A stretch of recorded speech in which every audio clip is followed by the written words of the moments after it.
ఏమని? ఇప్పటికే 519 మీటర్ల మీద ఉన్నది ఆల్మట్టి డ్యాం. 519 మీటర్ల మీద ఉన్నది. ఇంకొక 5 మీటర్లు పెంచుతాం అంటే ఇంకొక 18 ఫీట్లు పైకి కడతాం, ఇంకా ఎత్తుకు పెంచుతామని చెప్పి కర్ణాటక ప్రభుత్వం 70,000 కోట్ల రూపాయలు ఖర్చు పెట్టి కిందికి కృష్ణా నీళ్లు ఒక్క చుక్క కూడా రాకుండా చేసే ఒక ప్రయత్నం చేస్తా ఉన్నది. ముఖ్యమంత్రి చెప్పుకుంటాడు నేను నల్లమల పులిని అని చెప్పుకుంటాడు. మరి నల్లమల పులి పక్కనే ఉండే కర్ణాటక కాంగ్రెస్ ప్రభుత్వం 5 మీటర్లు అంటే 18 ఫీట్లు అక్కడ డ్యాం ఎత్తు పెంచి పాలమూరుకు చుక్క నీళ్లు రాకుండా చేస్తే నల్లమల పులి అన్నట్టు ఏం చేయాలి? పిల్లిలాగా ఇంట్లో కూర్చోవన్నా లేదా పోయి అక్కడ గర్జించాలన్నా కొట్లాడాలన్నా? ఒకసారి గుర్తు తెచ్చుకోండి, నిజమైన పులి ఎట్లుంటదంటే కేసీఆర్ గారు 2001వ సంవత్సరంలో రాజోలి బండ డైవర్షన్ స్కీమ్ మీద నడిగడ్డకు నీళ్లు వస్తలేవని, అలంపూర్కు గద్వాల తాలూకాకు నీళ్లు రావడం లేదు, మా నీళ్లు మాకు రావాలి అని చెప్పి అక్కడ తూములు మూసేస్తేనే మాకు నీళ్లు వస్తాయని చెప్పి పాదయాత్ర చేస్తా ఉన్నారు. పాదయాత్ర చేస్తుంటే అవతల పక్కన రాయలసీమ ఎమ్మెల్యే ఒక ఆయన ఒక మాట అన్నాడు, కేసీఆర్ బ్లాక్ మెయిల్ చేస్తున్నాడు, నడిగడ్డకు నీళ్లు రావాలని చెప్పి ప్రభుత్వం మీద ఒత్తిడి తెచ్చే ప్రయత్నం చేస్తా ఉన్నాడు, ఒకవేళ కేసీఆర్ బ్లాక్ మెయిల్ కు కనుక లొంగి తూములు కిందికి దించితే ఆ తూములని బాంబులతో బద్దలు కొడతామని చెప్పి ఒక రాయలసీమ ఎమ్మెల్యే చెప్పినాడు. చెప్తే కేసీఆర్ గారు ఏం చేసినారు తెలుసా? ఒక నిజమైన పులి ఏం చేస్తాడు? ఆయన ఒకటే మాట చెప్పినాడు, నువ్వు గనక సుంకేసుల తూముల కాడికి అడుగు పెట్టినా అక్కడే ఉన్న మీ సుంకేసుల బరాజు ఉంది కదా, 1000 బాంబులతో లేపి పాడేస్తాం, తునకలు చేస్తామని చెప్పినాడు. మరి అలా నల్లమల పులి అని చెప్పుకునే రేవంత్ రెడ్డికి ఆ దమ్ము ఆ తెగువ లేదా? పాలమూరు ఎండిపోయే పరిస్థితి వస్తే, కిందికి నల్లగొండకు చుక్క కృష్ణా నీళ్లు రాని పరిస్థితి వస్తే మరి మనకు కేఎల్ఐ లిఫ్ట్ ఎక్కడిది, పాలమూరు లిఫ్ట్ ఎక్కడిది? శ్రీశైలంలకే కృష్ణా నీళ్లు రాకపోతే మనం పైకి నీళ్లు తెచ్చుకునే అవకాశం ఎక్కడిది? ఆలోచించమని చెప్పి నేను కోరుతా ఉన్నా.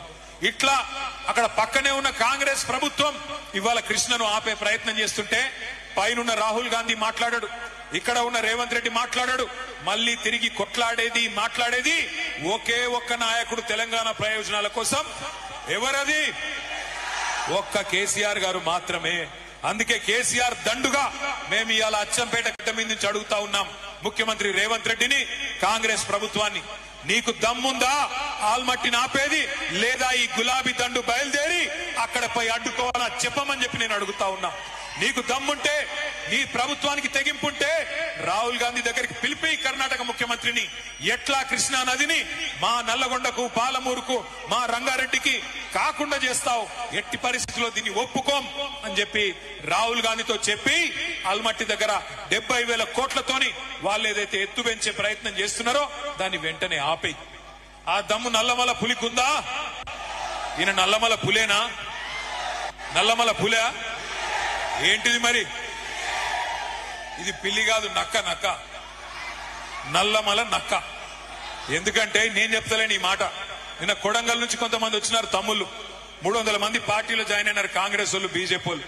వాళ్ళు చెప్తున్నారు, అన్నా ఈ నక్క అచ్చంపేటకి వెళ్ళి పారిపోయి మా కొడంగల్కి వచ్చింది, ఈసారి తరిమి కొడితే మరి కల్వకుర్తి పోతుందో అచ్చంపేట పోతుందో వాళ్ళకు కూడా చెప్పురా అని చెప్పినారు. ఎందుకు నక్క అంటున్నా అంటే ఉత్తగనే కాదు, ఎలక్షన్ల ముందు ఏం చెప్పినాడు ఇదే రేవంత్ రెడ్డి? రైతులందరికీ చెప్పినాడు, ఏమని?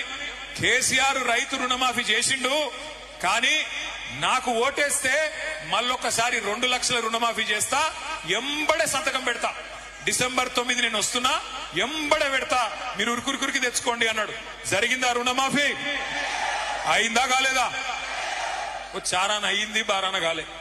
చారాన అయ్యింది, బారాన కాలే. ఇంకేం చెప్పిండు? ఇంకా 6 గ్యారంటీలు అన్నాడు. 6 గ్యారంటీలు.